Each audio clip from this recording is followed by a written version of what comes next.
Headache గానీ, migraine గానీ, sinusitis, దాంతోపాటు నిద్రలేమి, ఇన్సోమ్నియా అంటాము. ఫస్ట్ ఆఫ్ ఆల్ ఇవన్నీ మనకి ఎందుకు వస్తాయి? ప్రధానంగా ఏదైతే ముక్కుల ద్వారా మనకి తలకి ఆక్సిజన్ అందద్దో అది తగ్గినప్పుడే మైగ్రేన్, సైనసైటిస్, ఇన్సోమియా అండ్ మొత్తం తలంతా నొప్పి సమస్యలు వస్తూ ఉంటాయి.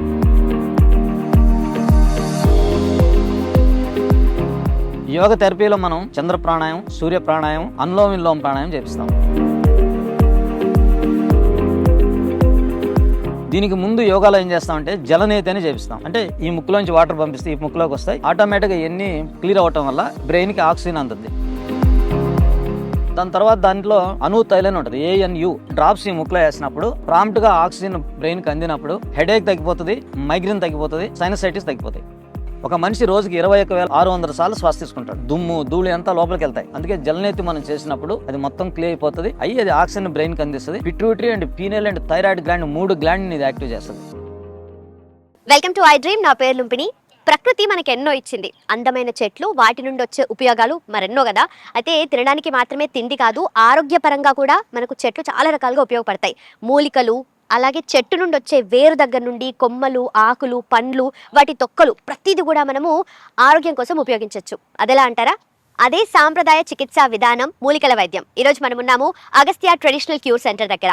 అగస్త్య ట్రెడిషనల్ క్యూర్ సెంటర్ అంటే మనకు గుర్తు రావాల్సింది ఆనందయ్య గారు. కరోనా టైంలో పసరు మందిచ్చి ఒక సెన్సేషన్ క్రియేట్ చేశారు కదా. మరి ఇక్కడ ఈ హెల్త్ కేర్ సెంటర్లో ఏం జరుగుతుంది, ఎలాంటి ప్రాబ్లమ్స్కి ఎలాంటి క్యూర్ వీళ్ళు అందిస్తారు, వాళ్ళ దగ్గర ఎలాంటి మెడిసిన్ ఉంటుంది, అవన్నీ కూడా తెలుసుకుందాం. Let's go. Sir, lungs problem ఉన్న వాళ్ళు, అలాగే ఆస్తమా, ఈ చలికాలంలో స్పెషల్లీ అసలు ఊపిరి పీల్చుకోవడానికి కూడా చాలా కష్టంగా ఉంటుంది. అండ్ ఇండియాలో చూస్తే, మనం ప్రపంచవ్యాప్తంగా చూస్తే ఇండియాలో ఈ కేసెస్, ఆస్తమా వచ్చే వాళ్ళ కేసెస్ కానీ వాటి ద్వారా వచ్చే చావులు కూడా చాలా ఎక్కువ శాతం అని చెప్పొచ్చు. అంటే అసలు ఫస్ట్ ఆఫ్ ఆల్ ఈ ప్రాబ్లం ఎందుకు వస్తుంది అండ్ ఊపిరి తీసుకోవడానికి అంత కష్టంగా ఎందుకు ఉంటుంది వాళ్ళకి? ప్రధానంగా మన అమ్మ గర్భంలో ఉన్నప్పుడు మనకు ఫీడింగ్ అంతా బొడ్డు ద్వారా జరుగుతూ ఉంటుంది. అక్కడ డైజెస్టివ్ సిస్టమ్ కానీ lungs and large intestine systems అంటే పెద్ద ప్రేగు, ఊపిరితిత్తులు ఏవి కూడా పనిచేయవు. తల్లి గర్భం ద్వారా మనకు అన్నీ జరుగుతాయి, పేగు ద్వారా అన్నీ జరుగుతూ ఉంటాయి. ఎప్పుడైతే మనం పేగుని కట్ చేస్తామో అప్పుడు అరుపుతో కూడా ఏడుపు వస్తుంది. ఆ ఏడుపుతో కూడా మనకి లంగ్స్ స్టార్ట్ అవుతాయి, వర్క్ స్టార్ట్ అవుతాయి. అదే టైంలో మనకి మోషన్ అంత బయట వస్తుంది. అది ఈ జంతువుకైనా మనిషికైనా ఎవరికైనా అలాగనే ఉంటుంది. అందుకే మేము ఆస్తమా పేషెంట్ని ఫస్ట్ మేము అడిగేది ఫ్రీ మోషన్ ఉందా లేదా అని అడుగుతాం. మీకు ఫ్రీ మోషన్ లేదు అంటే ఆటోమేటిక్గా దానికి ఇంపాక్ట్ ఆస్తమా మీద, అంటే మనకి ఊపిరితిత్తుల మీద పడుతుంది. ఉదాహరణ ఏంటంటే, ఎవరికైనా ఎక్కువ ఆయాసం ఉన్నవాళ్ళు, ఇతర రకాలుగా ఉన్న వాళ్ళకి వాళ్ళు బాత్రూమ్ పోయి వచ్చిన తర్వాత వాళ్ళు నోటి ద్వారా గాలి తీసుకుంటారు. ఎందుకంటే వాళ్ళు ముక్కు ద్వారా గాలి అందదు. ఎందుకంటే లార్జ్ ఇంటెస్టైన్లో ఉన్న సరిగ్గా మోషన్ పోవటం వల్ల, అక్కడ కార్బన్ డై లెవెల్స్ ఎక్కువ ఉండటం వల్ల, ఎప్పుడైతే మోషన్ బయట లెట్రిన్కి వెళ్ళి బయట రాగానే ఇక్కడ ఆక్సిజన్ అది గుంజుకుంటుంది లంగ్స్ నుంచి. దానికి కెపాసిటీ చాలక నోరు తెరిచి గాలి తీసుకుంటాడు. బ్యాలెన్స్ చేయటం, దానికి కావాలన్నప్పుడు ఇది ఇది తట్టుకోలేదు, అప్పుడు ముక్కు ద్వారా కాకుండా నోటి ద్వారా కూడా మనం గాలి తీసుకుంటాం. అందుకే మేము ఆస్తమా పేషెంట్ ఏదైనా ఆయాసం ఉంది లేదా లంగ్స్ సంబంధించి ఏదైనా ప్రాబ్లం ఉన్నప్పుడు మొట్టమొదటిగా పెద్ద ప్రేగు శుద్ధి కార్యక్రమం మొదలు పెడతాం. దాంట్లో ఒకటి వచ్చి నోటి ద్వారా నీళ్ళు ఇచ్చి క్లీన్ చేయటం, రెండవది వచ్చి ఎనిమా ద్వారా ఇవ్వటం. ఎనిమాలో చాలా పద్ధతులు ఉన్నాయి. ఆ పద్ధతుల ద్వారా యోగ పద్ధతిలో ఫస్ట్ దాన్ని క్లియర్ చేయటం వల్ల మొట్టమొదటిగా పెద్ద ప్రేగు ఎప్పుడైతే క్లియర్ అవుద్దో ఆస్మా, అంటే ఇది ఒక లంగ్ కెపాసిటీ పెరుగుతుంది. నెక్స్ట్ దానికి ప్రాణాయంలో మేము చంద్రనాడి, సూర్యనాడి, దాని తర్వాత నాడీ శుద్ధి ప్రాణాయాలు చేస్తూ, కపాలభాతి లాంటి ప్రాణాయాలు చేస్తూ ఆహార నియమాలు కూడా ఖచ్చితంగా కొన్ని చెప్తాం. ఇప్పుడు ఉదాహరణ, రాత్రి పెరుగు తినొద్దు అని చెప్తాం. రాత్రి పెరుగు మజ్జిగ తీసుకోవటం వల్ల లంగ్ని బ్రెయిన్ దెబ్బతీస్తుంది. దాంట్లో లాక్టోబాసిల్లస్ ఉండటం వల్ల రాత్రి పెరుగు తినకూడదు. అలోపతి సంబంధించిన డాక్టర్లు ఎవరు కూడా దాన్ని చెప్పరు, మీరు పెరుగు రాత్రి తినొద్దు, మజ్జిగ రాత్రి తీసుకోవద్దు అని చెప్తారు. వాళ్ళు మీకు తీసుకోండి అని చెప్తారు. అవును, మేము ఖచ్చితంగా దాన్ని రాత్రి పెరుగు మజ్జిగ అవాయిడ్ చేయమని చెప్తాం. రెండవది వచ్చి రాత్రి లేటుగా భోజనం చేయటం. ఎందుకంటే రాత్రి లేటుగా భోజనం చేయటం వల్ల ఆస్మా పేషెంట్ 6 గంటల పైన భోజనం చేయకూడదు. ఎందుకంటే వాళ్ళకి డైజెస్ట్ అవ్వకపోతే రాత్రి ఆయాసం ఎక్కువైపోతుంది. రెండవది, వాళ్ళకి రాత్రి 3 to 5 ఏకోజాన్ 3 to 5 వాళ్ళకి ఆక్సిజన్ అందదు. అందుకే వాళ్ళు బాగా ఊదటం, ఇతర రకాల పద్ధతుల్లో ఉంటారు. దానికి ప్రికాషన్గా మేము ఏం చెప్తామంటే గడ్డ కర్పూరం లాంటిది ఒకటి గుడ్డలో పెట్టి అక్కడ పెట్టుకోమంటాం. ఆక్సిజన్ అందకపోయినప్పుడు ఆక్సిజన్ ముక్కు ద్వారా తీసుకొని దీంట్లోంచి బయటపడటం. ఈ ఊదకుండా ట్యాబ్లెట్లు అన్నీ ఊదకుండా ఇది తీసుకోవటం చేయొచ్చు. రెండోది ఏంటంటే 3 to 5 వచ్చి ఆకుపంచరు సిస్టంలో లంగ్ టైం, అది 3 to 5 లంగ్ టైం. ఆ టైంలో ఎక్కువగా కార్డియో అరెస్ట్ కూడా వస్తుంటుంది. ఎందుకంటే లంగ్ కెపాసిటీ చాలినప్పుడు దాని యొక్క ప్రెజర్ హార్ట్ మీద పడి అది తీసుకోలేక కెపాసిటీ చాలినప్పుడు హార్ట్ అటాక్ వచ్చే ఛాన్స్ కూడా ఎక్కువ ఉంటుంది 3 to 5. అందుకే మేము ఏం చెప్తాం అంటే కర్పూరాన్ని మీరు సేఫ్ సైడ్గా మీరు పెట్టుకొని ఎర్లీగా మీరు భోజనం చేయటం వల్ల మీకు ఆ ప్రాబ్లం ఎప్పుడైతే క్లియర్ అయిపోతుందో మీకు ఆక్సిజనేషన్ బాగా జరుగుతుందని చెప్తాం.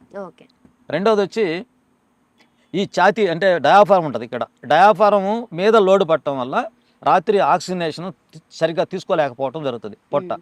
అందుకే ఈ మధ్య కాలంలో కరోనా వచ్చినప్పుడు ఎక్కువ మంది చనిపోయిన వాళ్ళు పొట్ట ఎక్కువ ఉన్నవారు, వ్యాపారస్తులు రాత్రి 11 గంటలకు వచ్చి భోజనం చేసి ఆ లేటు భోజనం వల్ల ఎక్కువగా 80% చనిపోయిన వాళ్ళు ఎక్కువగా వ్యాపారస్తులే కరోనా టైంలో. ఎందుకంటే లంగ్ కెపాసిటీ వాళ్ళకి చాలక. అందుకే భోజనం, రాత్రి భోజనం, లేటు భోజనం చాలా ప్రమాదకరం చెప్తాం. అందుకే మూడు జైలు గురించి మాట్లాడుతుంటాం ఎక్కువగా. జపాన్ వాళ్ళు 5 గంటలకే భోజనం చేస్తారు, రెస్టారెంట్లు ఉండవు. జైన్ మతస్థులు 5 గంటలకే భోజనం చేస్తారు, జైల్లో 5 గంటలకే భోజనం పెడతారని చెప్తుంటాం. 3 జైలు కూడా ఆరోగ్యానికి సంబంధించిన సిస్టమే ఫాలో అవుతాయి.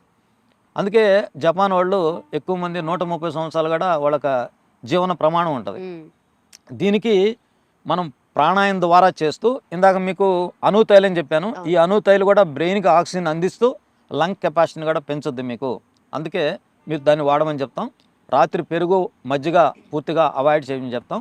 దానికి పాయింట్ వచ్చి ఆకుపజర్ పాయింట్ వచ్చి ఈ 3 వేలు తీసుకొని ఇక్కడ ఒక చిన్న గీత ఉంటుంది. ఈ గీత మీద 3 వేలు ఇలా పెట్టి ఈ 3వ వేలుని ఇలా పెట్టి ఈ 3వ వేలుకు బొట్టన వేలు చేసి ఒక 30 సెకండ్స్ ఇక్కడ ప్రెజర్ ఇవ్వమని చెప్తాం. ఇలా 2 చేతులకి ఇవ్వాలి. ఇలా ప్రెజర్ ఇవ్వటం వల్ల మనకు ఆటోమేటిక్గా ఈ డయాఫార్ నుంచి పైన ఉన్న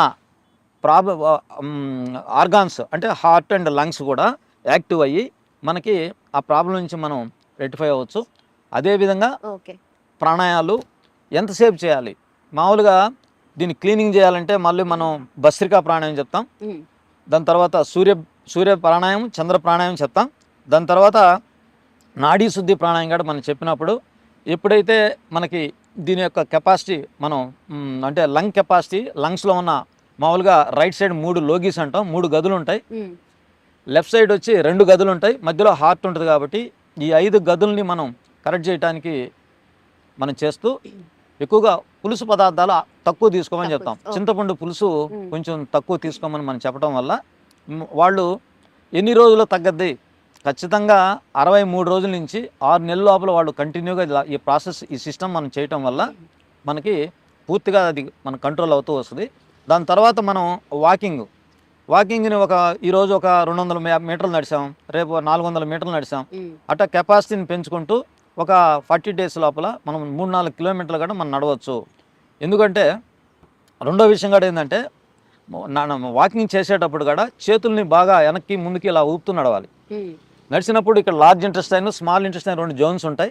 ఈ జోన్స్ కూడా బాగా కదలటం వల్ల లంగ్ కెపాసిటీ పెరుగుతుంది. లంగ్ కెపాసిటీ పెరిగి మనం వాకింగ్ వల్ల మనకు ఉపయోగం ఉంటుంది. సెల్ ఫోన్ పెట్టుకోనో, సెల్ ఇలా పట్టుకోనో, లేకుంటే ఎవరితోనో మాట్లాడుతానో అలా వాకింగ్ చేయటం వల్ల వాకింగ్ ఉపయోగం కూడా పూర్తిగా ఉండదు.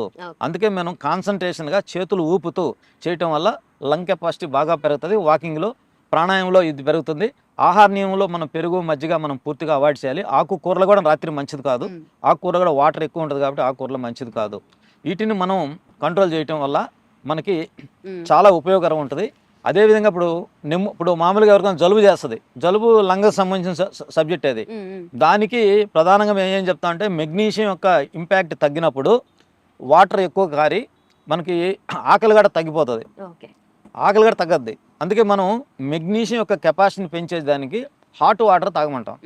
హాట్ వాటర్ తాగటం వల్ల మెగ్నీషియం పెరుగుతుంది. ఇక్కడ మనకి ఈ జలుబు లాంటి ఈ సమస్య కూడా మనం పూర్తిగా తగ్గిపోతుంది. అందుకే మేము హాట్ వాటర్ చెప్తాం. అదేవిధంగా హాట్ వాటర్లో ఒక పెసల కింద సైజు సున్నం వేసుకొని కూడా తీసుకోమంటాం. ఆ సున్నం కూడా కాల్షియం ఉంటుంది. ఆ కాల్షియం ఏం చేస్తుంది అంటే మెగ్నీషియం ఇంప్రూవ్ చేసి ఇక్కడ జలుబుకు కారణమైన వాటిని పూర్తిగా కంట్రోల్ చేసి మనకి ఈ సమస్య నుంచి మనం పూర్తిగా బయటపడవచ్చు. Right sir, thank you so much sir.